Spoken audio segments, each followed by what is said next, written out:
Today on TOKKANTE, let's talk about Sinn. And you know how much I like Sinn and I respect them a lot as a brand.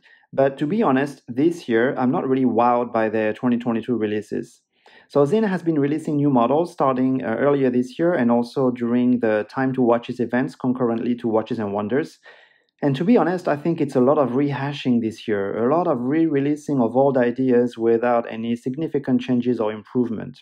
So I'll go over 5 of their releases, which I think are kind of meh, and then one that I think is more interesting, even though that one went under the radar.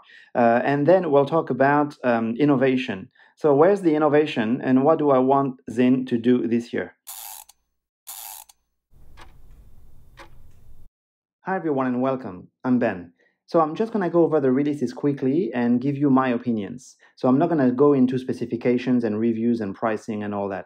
And these are just my opinions, okay? So I like Sinn, and just as I like Glashütte Original, but I'm not a fanboy. So I won't defend brands, regardless.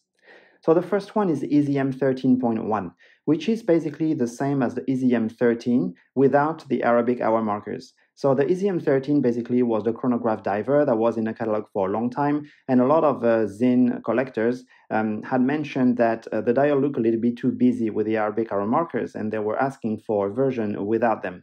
So basically this year Sinn came out with what people were asking for, and we have the EasyM 13.1, and it looks fine, but basically it's the exact same watch, nothing new here. The second one is the re-release of the EasyM 1.1 as a 25th anniversary edition limited to 500 pieces. So this one is based on the original EasyM 1 that came out in 1997 and that had the famous Lemania 5100 movement in it. Then in 2017, for the 20th anniversary, they released the EasyM 1.1 anniversary edition, and that's Tim Moss's watch. And then finally this year, in 2022, for the 25th anniversary, they're coming out with the EasyM 1.1S. Basically, it's the same with a black hard coating on it. So, I mean, it looks great, but it's basically the same watch.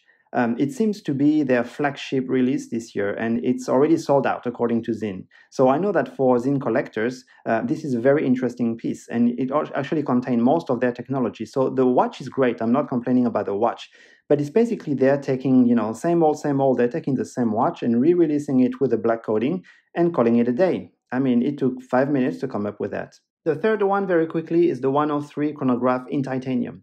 So this one used to be in their catalog as well, and then they discontinued it, and now they're bringing it back in titanium again with a concepto movement this time, and it's 17 millimeter thick. I mean, once again, it's a great watch, and I think it's a one that's very welcomed by Sinn collectors, but it's nothing new. They're just bringing back some old stuff again.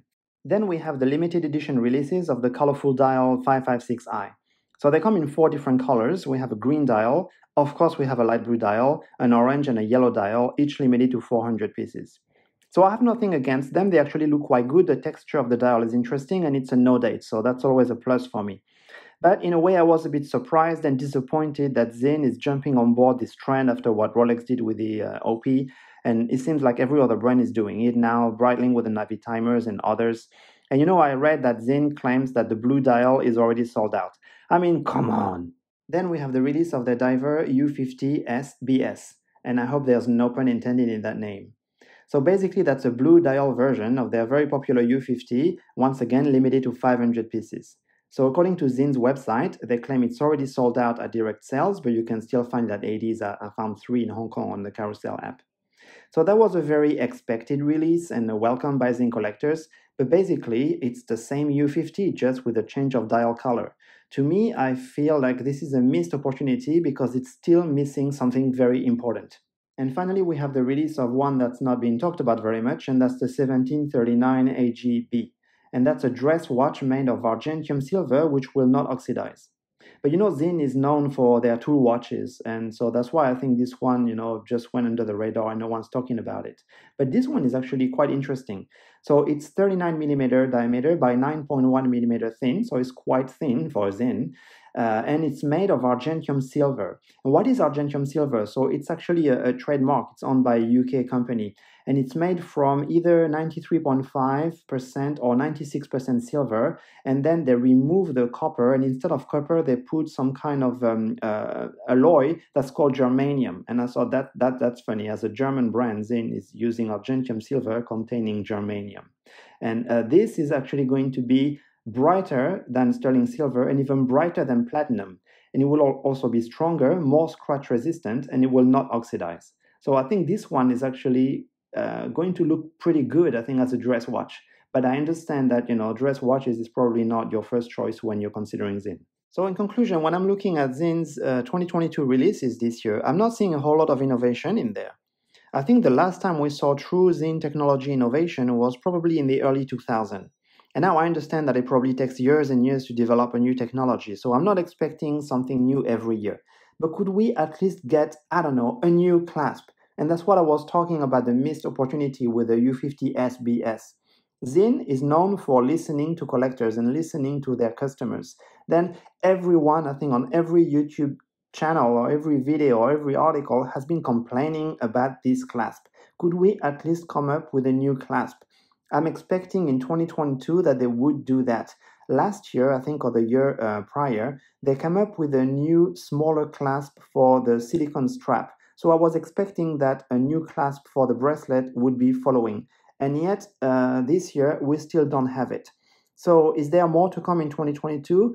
I hope so, because I think I'm not really asking for much. Just give us a new clasp. Or make it two, at least, Don't give the same clasp for every watches.